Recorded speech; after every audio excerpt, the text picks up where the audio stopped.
सजा मिलेगी कि हो सकता है कि उसकी 7 पुस्तकें भी हिल जाएंगी। आ नाश्ता लगाती।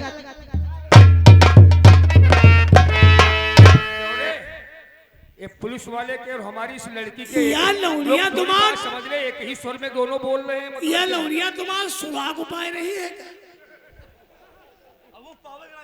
और ये तो कैसा यार, पुलिस वाला साला कड़े मुर्दे खोद रहा है। बताओ कितनी घटना पुरानी अब बताओ तुम्हारे लौड़िया तुम्हारे अपने हाथ हम ले रही है केस। मैं समझा दूंगा, हमारी ये औलाद है। जिस वक्त इसको हम हड़क देंगे तुरंत वही पर खामोश साइलेंट हो जाएगी। ऐसा कदम आगे नहीं बढ़े। बगैर मेरी मर्जी से हमारी लड़की को वैसा काम तो सब तुम्हें करा है। लेकिन मामला समझ में नहीं आता, हमारा दिमाग ना काम नहीं करता है। नहीं करी। अब हम चलते हैं अपने दोस्त रंजीत सिंह के पास, बताओ चले और चल करके उन्हें बताए सब मामला। तो मामला सब उछल रहा है। मामला उलझना है, मामला लौट रहा है। अरे बात साले एक ही हुई है, गली दबी हुई फाइलें कुदवा रहा है। जल्दी जल्दी काम नहीं करता।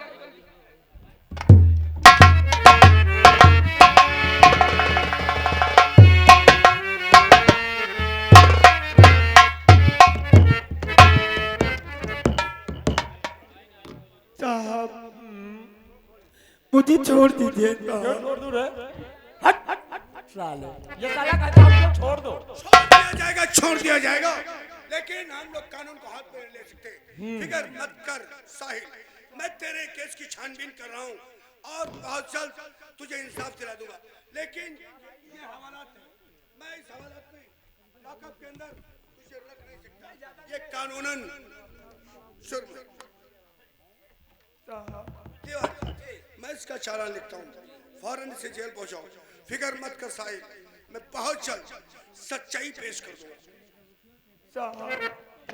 मेरे साथ में इंसाफ होना चाहिए।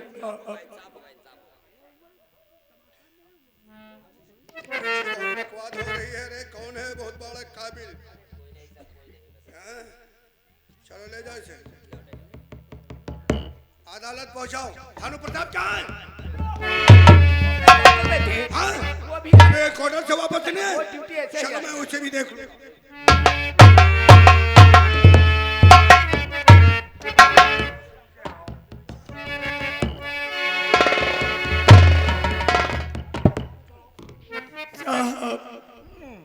मैं फिर आपसे कहता हूँ साहब। क्या कहते हो? आखिर आप मेरा चालान ले जाएंगे और मुझे जेल में डाल देंगे साहब। भला आपको क्या मिल जाएगा साहब? अगर हम तुमको छोड़ देंगे तो हमें क्या मिल जाएगा बे? एक गरीब आपको दुआएं देगा। हट हट हट हट। साले दुआओं से हमारा साला दुआएं देगा ये हमारा। मुझे छोड़ दीजिए। नहीं बेटा, तुम्हें नहीं छोड़ेंगे, तुमको तो जेल जाना ही पड़ेगा। चलो। नहीं।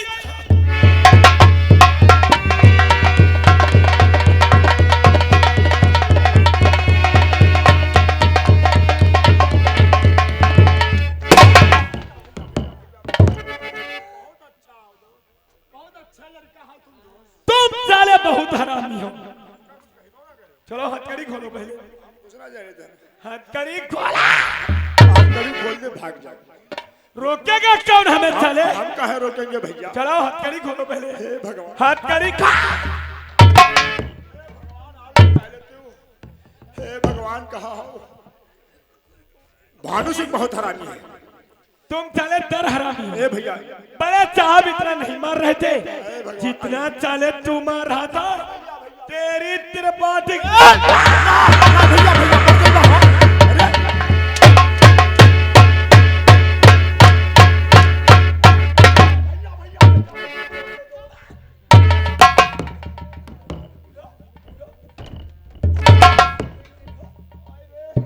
मैं चाहूं तो तुझे जान से मार सकता हूं, लेकिन ये सामने से वही टटरा रहा।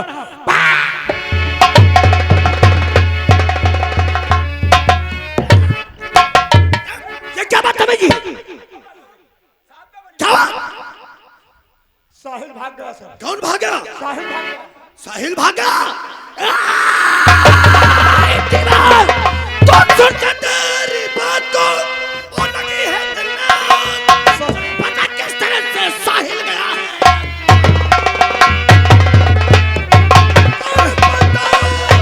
किस तरह से साहिल गया। सर कितना समय हो गया? सर 5 मिनट हुए हैं। 5 बाद में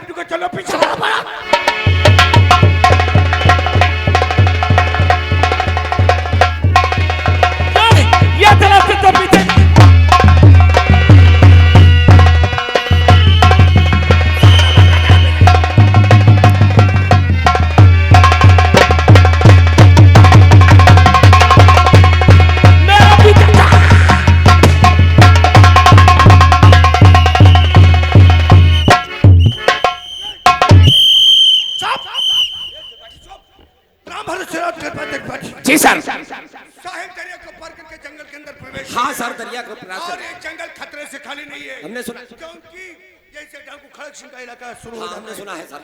समझ गए हो? जी। और डाकू खड़क सिंह हाँ हाँ, बड़ा खतरनाक बहुत डाकू है। खतरनाक है, बहुत न जाने उसकी कबीले में कितने उसके साथी हैं। हाँ, हाँ। हमारे पास हौर और बारूद की दोनों कमी है, इसलिए हाँ आज वापस चलो। हाँ, लेकिन चलो सर। मुझे तो ऐसा लगता है क्या सर? कि वाकई साहिल ही अपने बाप का कातिल है। हम लोग तो पहले ही बता रहे थे। कातिल न होता तो हमने इसे इतना विश्वास दिलाया था, शायद मेरी बातों पे यकीन करके और जेल के अंदर कुछ दिन जिंदगी गुजार लेता, लेकिन नहीं, कानून से बचने के लिए उसने आज कानून पुलिस को की ही हाथ में हिरासत ले से लिया। भागने की जरूरत की है। कानून का ही हाथ कहाँ में लिया। भाग करके जाएगा? हाँ। ये दुनिया बहुत बड़ी है, उसके कदम बहुत ही छोटे हैं। बहुत छोटे। भागता भागता थक जाएगा। हाँ। दुनिया का कोना नहीं मिलेगा। जी। क्या? हाथ में। चलो वापस।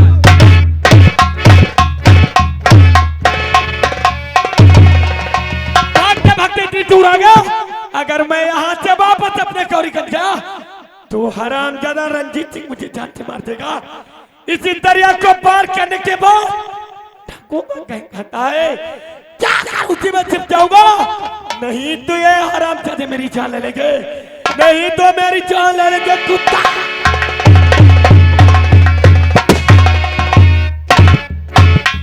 और चलता हूँ जमीन पे, चलता हूँ जमीन पे, जमीन थरथराती है, हवा का रुख बदल जाता दरिया।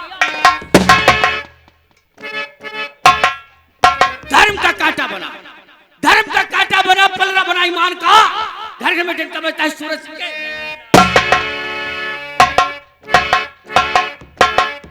बज रहा डंका मेरा कम जो ब्लॉक में, मेरे बेटे तमाम बेटों का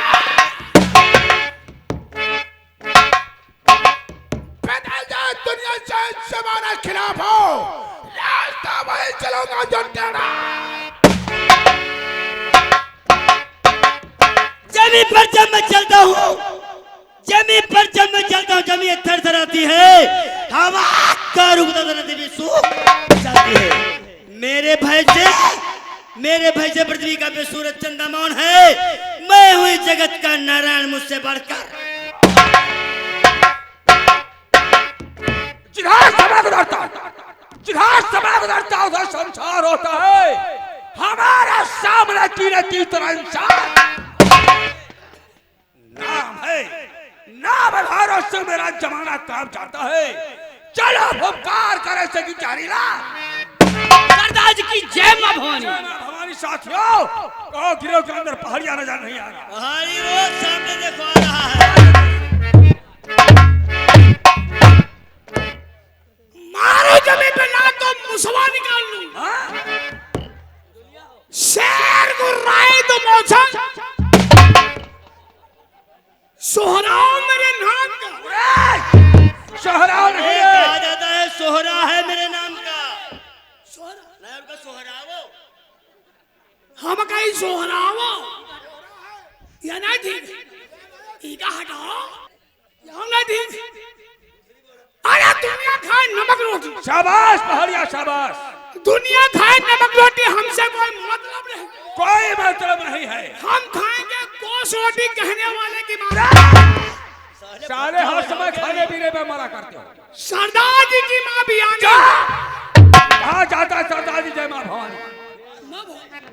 क्या बुलाया गया है सरदार जी? साथियों, तो ये साथियों गिरोह भर में मेरे आइए। और साथियों गिरोह भर में मेरे, और तुमसे बढ़कर न कोई नमकबार है। क्या खबर लाए हो उस तरफ की, कहो आपकी बात पर पूरा। आखिर तेरी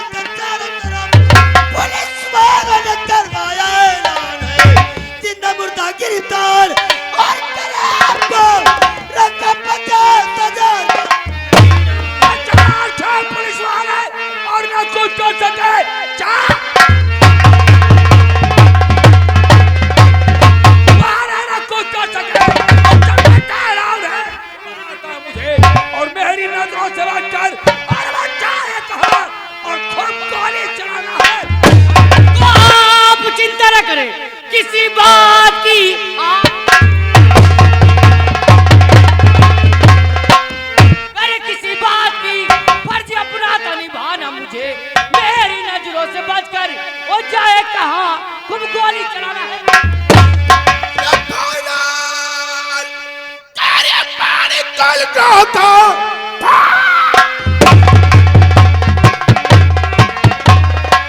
तेरे मारे कल ग्रह को बदलना जो पुलिस का सदावार से चार तलक में रहा वो न जाना कहीं सामने जो पड़े सरकारी चार खान से क्या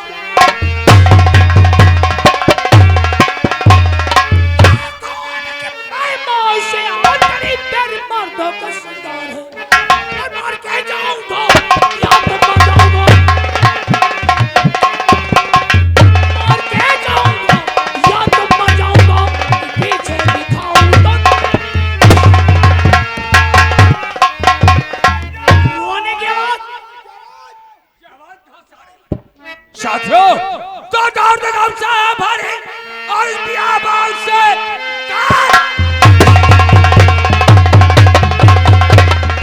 और भारी बियाबान से आ रही मेरे कानों में आवाज है और जैसे दुखिया कोई रो रहा हो कहीं ऐसी आवाज है ऐसी नहीं कोई रोवे तो मुस्कुराते रहे। आओ चल करके इसका लगावे पता आज देखूंगा ये कहे।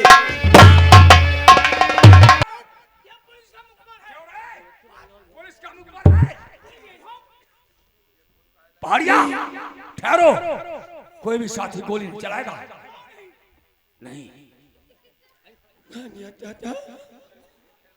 साहिल लेकिन आप तो इस हालत में आपको तो मारकर ठाकुर रंजीत सिंह प्रजापति ने हाँ साहिल बागरा को खाई से डलवा दिया था। साहिल उन हरामजादों ने तो मुझे मारकर बहती हुई दरिया में फेंक दिया गया था लेकिन कहते हैं मारने वाले से बचाने वाला बड़ा होता है लेकिन आज मैं जब बच गया तो मैंने डाकू का भेष धारण करके और अपराध गिरोह बना करके मैं जंगल में रहने लगा लेकिन साहिल तू इस हालत में और तेरी आंखों से आंसू और भरे क्यों आंख में आंसू जरा साहिल बताओ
अगर उससे कुत्ते की मौत न मारा तो अपना नाम डाकू भरोसे कहना कोई नहीं जाता बल्कि अपने ही गौरीगंज कस्बे का रहने वाला वही जमींदार प्रजापति अमरनाथ उसी का दोस्त ठाकुर रंजीत सिंह और इंस्पेक्टर भानु प्रताप। आखिर क्या किया उन्होंने? तुम्हारे जाने के बाद सरकारी टेबल में ताला डलवा दिया। क्या? हाँ, ठाकुर रंजीत सिंह ने सरकारी टेबल में ताला डलवा दिया और सारे गांव में ऐलान करवा दिया कि किसी किसान को, किसी गांव वाले को अब सरकारी टेबल से एक बूंद पानी नहीं मिलेगा। हाँ, सभी किसान सबों की फसलें सूखी जाने लगी, सभी प्यास से तड़पने लगे।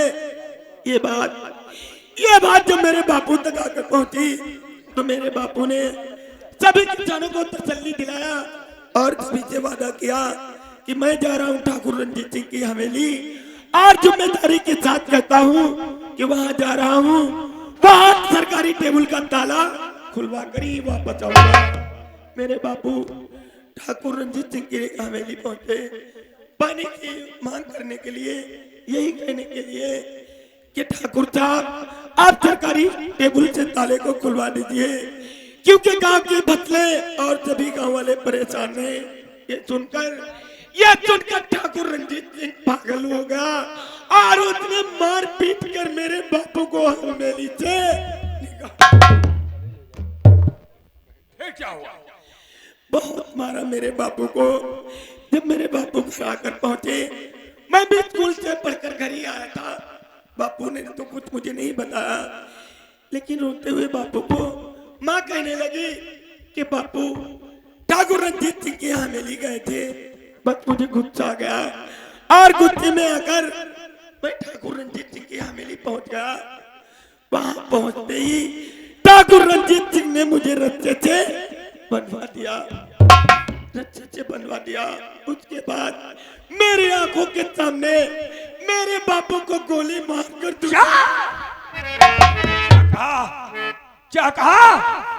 बिरजू काका का कत्ल हो गया और उसका इल्जाम मेरे ही सर लगा दिया गया।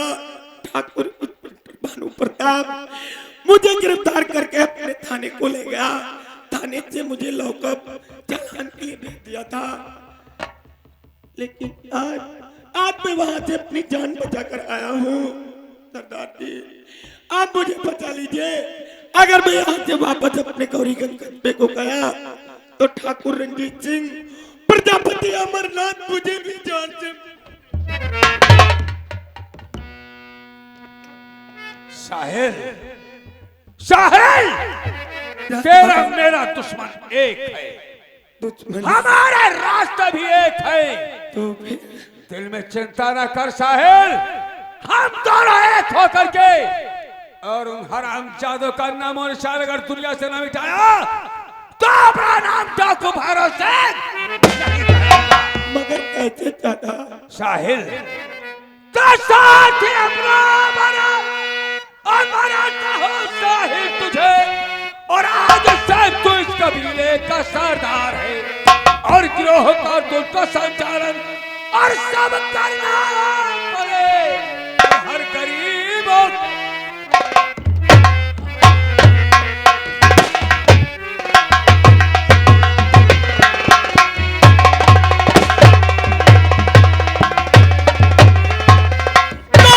मंजूर शर्त मंजूर